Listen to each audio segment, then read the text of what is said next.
Oke, baik kawan-kawan. Kita mulai dengan diskusi tentang kelompok satu, yaitu membahas tentang how government are organizing. Artinya, apa itu organisasi di pemerintahan, apa kegunaannya, dan apa fungsinya. Coba Dwi, lanjut Dwi.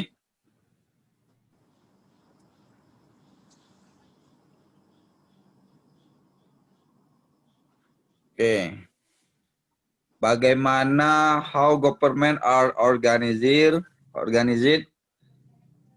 yang artinya bagaimana pemerintahan diorganisir, artinya diorganisasikan pemerintahan itu. Ada kira-kira yang Rohadi buat ini ada yang mau dikoreksi tak, Fikri? Tidak ada, Pak.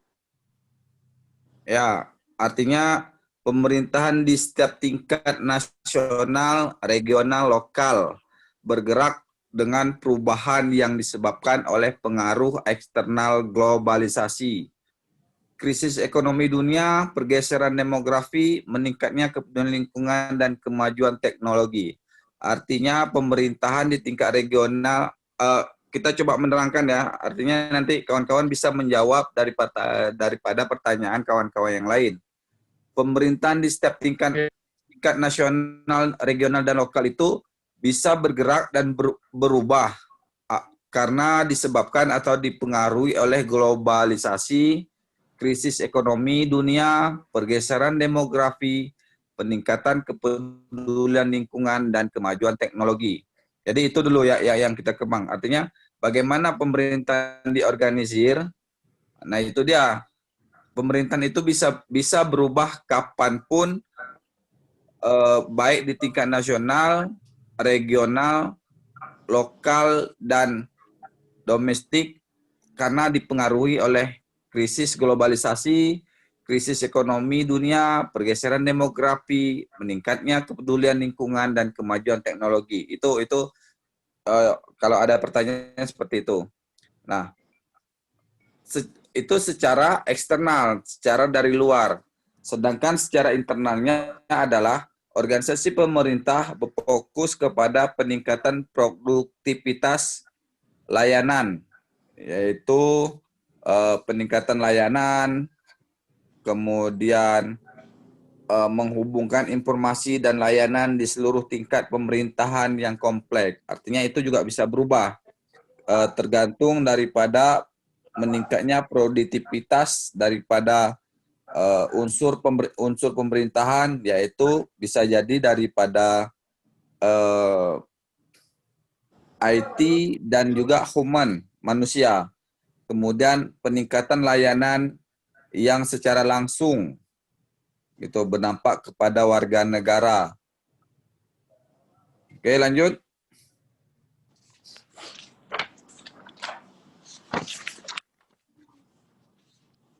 Nah, mengapa pemerintah mengadopsi solusi dari e-government untuk mempromosikan kerja tim dan meningkatkan produktivitas melintasi batas geografis, hierarki, dan organisasi. Artinya, kenapa kita atau pemerintah kita mengadopsi e-government, artinya supaya itu kita bisa terhubung ataupun kerja tim walaupun tanpa bisa berhubungan secara langsung, akan tapi bisa kita berkomunikasi lewat IT. Karena IT ini ataupun e-government ini bisa melintasi batas geografis, hierarki, dan organisasi. Artinya tak ada batas ruang dan waktu geografis. Hierarki itu adalah tingkatan-tingkatan daripada pemerintahan itu, seperti ada Setda, di bawah Setda ada kepala dinas, di bawah kepala dinas ada kabid, kasih, dan staf. Nah itu supaya tidak ada batas. Artinya kita boleh berhubungan kepada atasan kita tanpa melewati hierarki atau jenjang-jenjang yang ada gitu. Namun kita sering mengalami kesulitan mengubah dari organisasi birokrasi yang rumit, syarat atau digerakkan oleh akuntabilitas menjadi organisasi yang gesit dan berkinerja tinggi. Nah, dari ini kalau seandainya kita tidak menerapkan dari e-government ini, maka kita akan mengalami kesulitan perubahan yang sangat rumit atau aturan-aturan itu syarat dengan aturan-aturan yang digerakkan oleh akuntabilitas menjadi organisasi yang gesit dan berkinerja tinggi. Budaya, kapasitas, dan otoritas merupakan hambatan transformasi. Nah, itu semua bisa menghambat dari transformasi pemerintahan. Dari e-government akan mempermudah hal-hal tersebut. Gitu. Lanjut, Wi. Sampai di sini kira-kira kawan-kawan bisa menjelaskan tak seperti itu nantinya? Allah. Bang, ini nanti kita menjelaskan seandainya ada pertanyaan kan, Bang? Ini nanti kita akan membagi apakah yang membaca ini adalah siapa gitu. Entah mungkin abang yang tukang bacakan. Nanti jika ada pertanyaan, kawan-kawan bisa menjelaskan daripada itu. Seperti itu. Ataupun kita tukar-tukar. Tapi kan kalau tukar-tukar, abang pikir untuk menjelaskan menjadi suatu konsep yang bisa untuk kita diskusi, mungkin agak susah kawan-kawan. Paling kawan-kawan hanya bisa membacanya saja. Gitu dia. Oke. Ada lagi? Itu aja, Bang.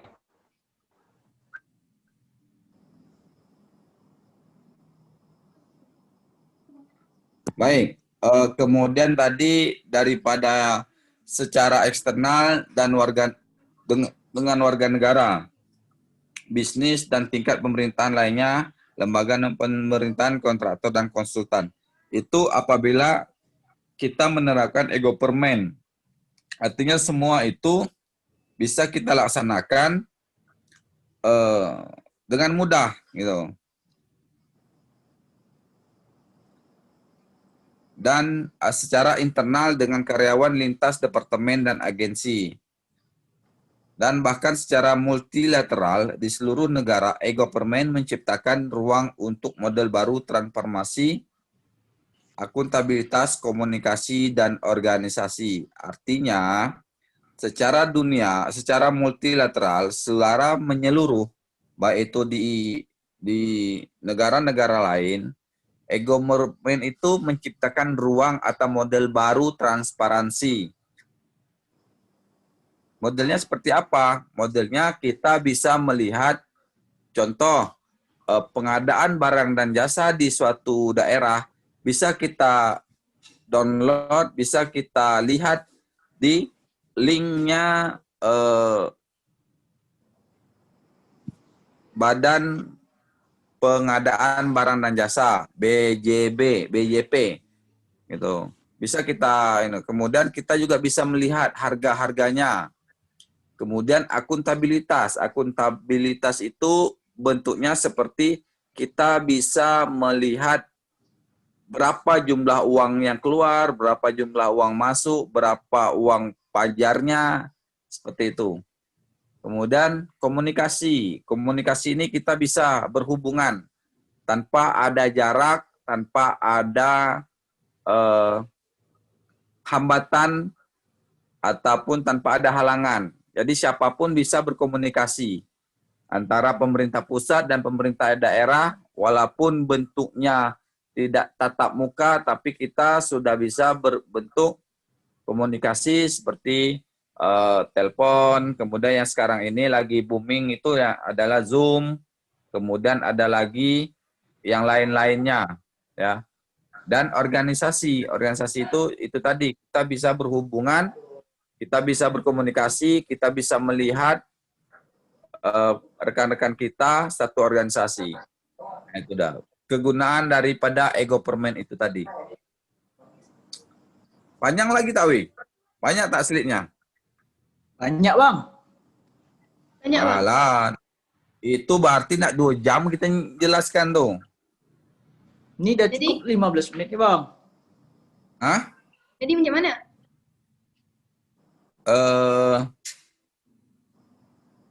Coba berapa slide semua Dewi?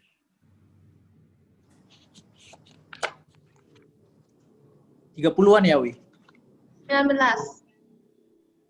Hah? 15? 19. 19. 19. Baik, kita ambil cepat aja lah. Gitu. Kemudian bab ini berarti bab 1 ya, bab 2 lah Wi tadi ya. Iya, Bang. Bab 2. Belum Wi tadi.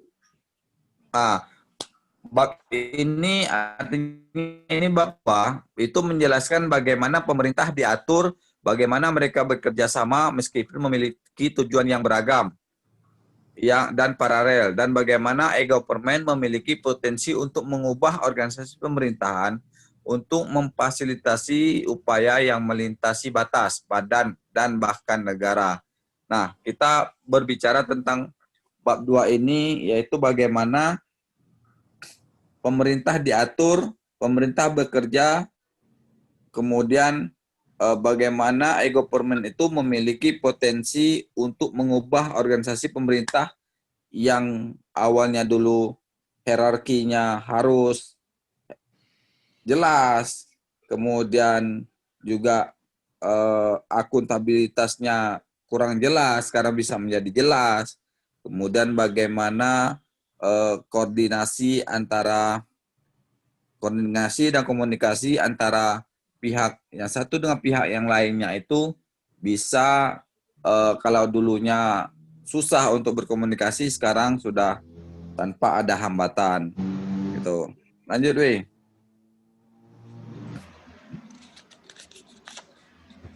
Nah,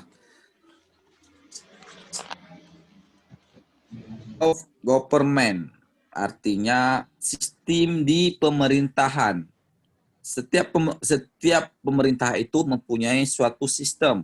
Sistem itu akan berhubungan antara satu dengan yang lainnya.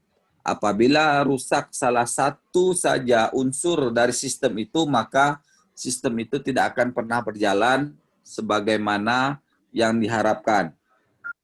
Nah, pada tataran yang disederhanakan, pola fungsi eksekutif dalam suatu sistem pemerintah sangat kompleks. Dalam model pemerintahan, parlemen, Westminster, penguasaan magang, kekuasaan eksekutif, meskipun Perdana Menteri dan Kabinet melaksanakan kekuasaan eksekutif. Dan baik dalam sistem Westminster dan federal, ada 3 tingkat pemerintahan utama. Ini adalah pemerintahan lokal atau kotamadya, kemudian pemerintahan provinsi, dan pemerintahan federal atau nasional. Nah, ini adalah sistem dari pemerintahan. Ada yang namanya pemerintahan parlemen yang dipimpin oleh Perdana Menteri, kemudian ada yang namanya sistem Westminster dan federal, itu pemerintahan yang bersifat pengotakan seperti sama dengan kita, kabupaten, kota madya, provinsi, dan nasional dan negara gitu. Oke, lanjut. Itu sistem yang dilakukan di pemerintahan. Oke. Ada kemudian pemerintahan daerah biasanya menerapkan arahan kebijakan yang khusus untuk komunitas mereka. Pemerintahan provinsi atau negara bagian memfasilitasi pemerintah. Oke, lanjut Wi.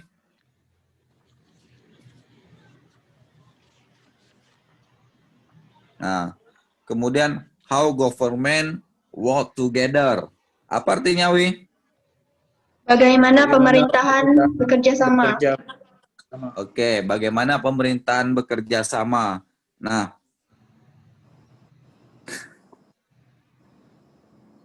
oke, bagaimana pemerintahan itu bekerja sama? Nah, itulah di sini kita yang membahas tentang pemerintahan Westminster dan federal, yaitu membagi kekuasaan legislatif antara pemerintah pusat dan pemerintah provinsi atau negara bagian. Kemudian provinsi hanya boleh mengeluarkan undang-undang di bidang yang ditentukan oleh konstitusi seperti pendidikan, pemerintah kota, dan lembaga amal. Urusan yang tidak berada dalam kewenangan eksklusif badan legislatif provinsi berada di bawah kekuasaan parlemen federal. Nah, artinya di sini bagaimana pemerintah itu bekerja, yaitu jika sama seperti kita pemerintahan daerah hanya boleh mengeluarkan tentang aturan-aturan untuk yang bersifat kedaerahan seperti perda, peraturan daerah tentang kawasan umum dilarang merokok, nah, kemudian dilarang membuang sampah, kemudian tentang pendidikan yang bersifat kedaerahan, itu boleh pemerintah daerah mengeluarkan. Dan juga yang bersifat nasional adalah yang menyeluruh, karena itu adalah turunan dari undang-undang menjadi peraturan dari peraturan nanti menjadi perda, dari perda baru di pergub,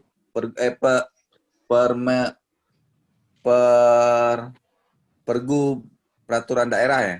Peraturan gubernur apa? Ada tak peraturan gubernur? Pergub kan? Pergub, perbub Pergub. ya, perkot. Ah, itu Perda tak, Bang? dari Setahu ya, Bang. perda. Nanti dari perda itu kan dari undang-undang, kemudian perpres, peraturan presiden, ataupun dari undang-undang menjadi PP, peraturan pemerintah. Nah, pergub, peraturan gubernur tak boleh melanggar perpres ataupun undang-undang. Kemudian peraturan gubernur tidak boleh melanggar perda. Jadi turunannya itu dari undang-undang, kemudian dari perpres ataupun dari PP turun ke perda, dari perda turun ke pergub gubernur, dari pergub turun ke perbub. Itu sistemnya. Jadi tak boleh dilanggar antara yang satu dengan yang lainnya. Supaya apa? Supaya garis hierarki itu jelas, supaya tidak bentrok antara undang-undang yang satu dengan undang-undang yang lainnya. Oke, lanjut, Wi.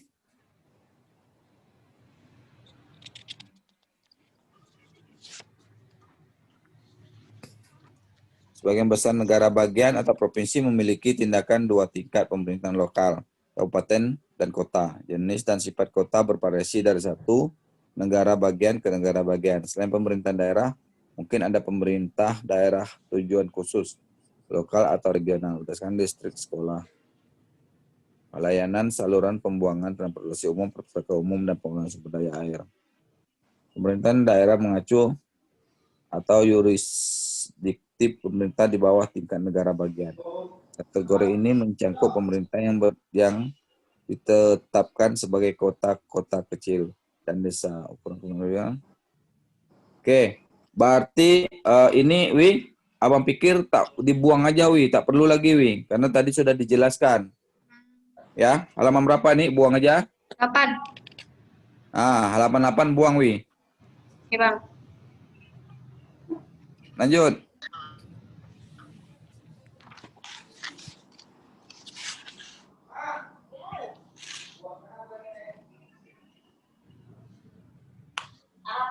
Ini Kok Fikri keluar, Bang?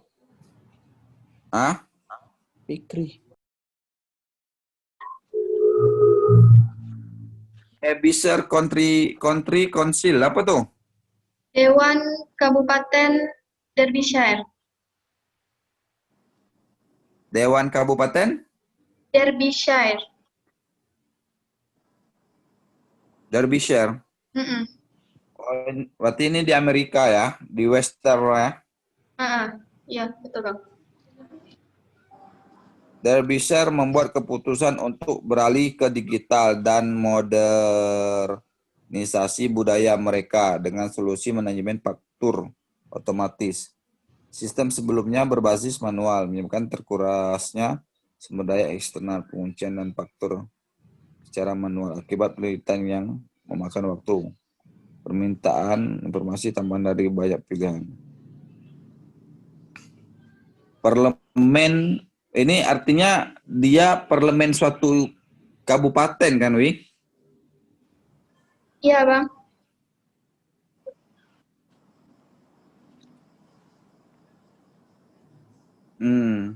Oke, lanjut, Wi. Nanti kita lihat dulu sistem manajemen faktur kita. Oke, lanjut, Wi.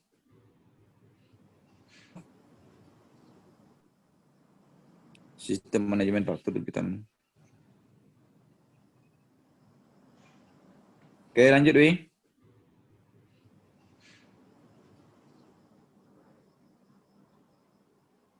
How government level relate to each other.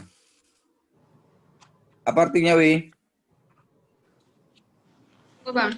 Bagaimana pemerintahan di level Bagaimana pemerintahan berhubungan dengan satu dengan yang lainnya? bagaimana pemerintahan berhubungan antara satu dengan Satu yang dengan yang lainnya. lainnya. Oke, baik. Si regional.